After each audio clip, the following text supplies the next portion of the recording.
Okay, some of you guys might be ready to start carving your illustration into the side of your first cylinder pot today. Some of you guys might make another cylinder pot. We'll talk about that on Thursday if you're trying to make a set. The first thing I want to say is I checked the shelf and a few people did not wrap their pots very well and you had some drying issues, and I was nice and I sprayed them for you. That might help, it might not. But you gotta really, when you're wrapping these guys, you can't just wrap it around and shove it inside and think it's not gonna come out. You have to wrap it underneath your pot so that there's no way that that plastic is gonna move unless you pick it up and you take the plastic off yourself. If a gust of wind blows by and it can blow your plastic off, that's not secure enough. So in the previous video, I talked about making a handle. So you should have already watched that one, and I should have already talked about if you were making a spout on yours as well, how to do that. I talked about adding texture to yours if you have an imperfect shape and you want to maybe rough up the texture a little bit to cover up some of those imperfections. But remember, I saved some circular areas on mine where I'm going to carve my illustration. So I have my illustration. You guys can get a little square of newsprint. I'll have that cut out already, and I have my illustration drawn out.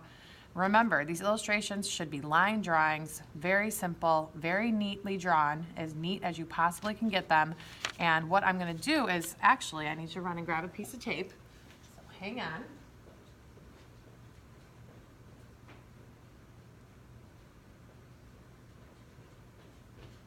Okay. I have rolls of blue tape on the front shelf, and I'm going to figure out how I want this to fit on my pot. I'm not just gonna slap it on and carve it into the first place that I put it. I'm going to, think, do I want it straight? Do I want it sideways? How do I want this arranged on my pot? So I'm gonna look at my pot right now. I'm gonna put this one on the side. I want it kind of angling down.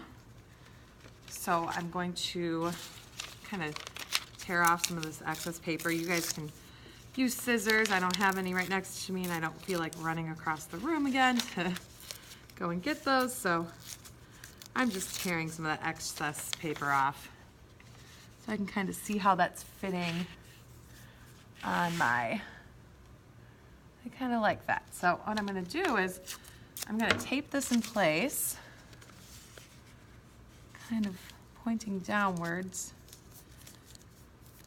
Well, maybe I'll tape it in place. I don't know if this tape is going to stick or not. Just one piece to kind of keep it from sliding around. And then I'm going to go ahead and use either a dull pencil, which honestly, I think a dull pencil works best. So not a mechanical pencil, but a regular pencil. Or this wooden tool works it works pretty good. And you're gonna start carving. You don't need to press too hard, guys. You're just making a slight indentation into the clay. Try not to let the newsprint paper slide around because you want your design to come out straight. You don't want to have it unlined up or mislined up. So you're going to carve the whole design, just leaving a light mark. You'll make that mark, and I'll show you when I take this off. You'll make that carving deeper once you remove the paper. And I'm doing this upside down, which is not the best angle to work from, but I'm trying to make it so that you guys can see what I'm doing in the video. Carve the little circles of the handcuffs that I drew.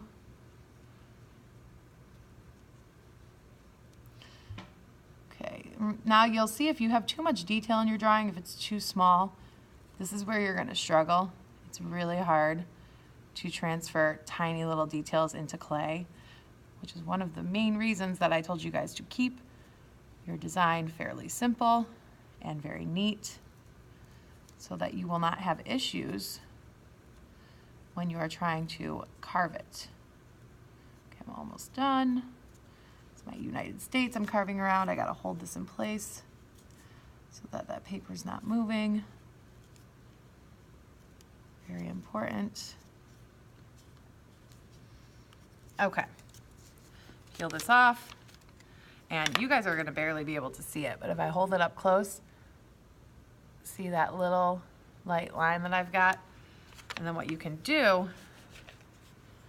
is go back in once you've taken that off, and you can really start to carve. We want a fairly deep line, and then what we're going to be doing is I'll have really skinny paintbrushes, and that'll be the next video that I show you guys. And you'll be putting what is called underglaze, and it's colored. You'll be choosing one color, and you'll be putting it into those carved lines.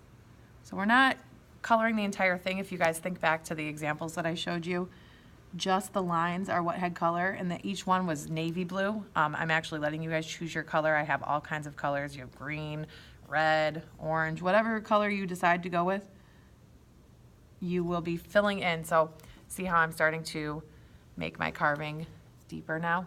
You'll be using a skinny brush and you'll be pressing that color into the cracks.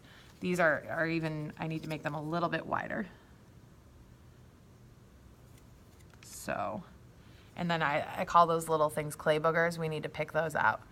So when you get those little, you can also use a dry paintbrush and kind of be like one of those people who digs for fossils and get those little clay boogers out. That works really well too. So kind of about that thick is about how thick you want to carve your lines. So that's about it. If you're ready, start transferring your designs on today. I will have these newsprint papers on the supply table over by where the clay is, and you can go grab one and you can get started.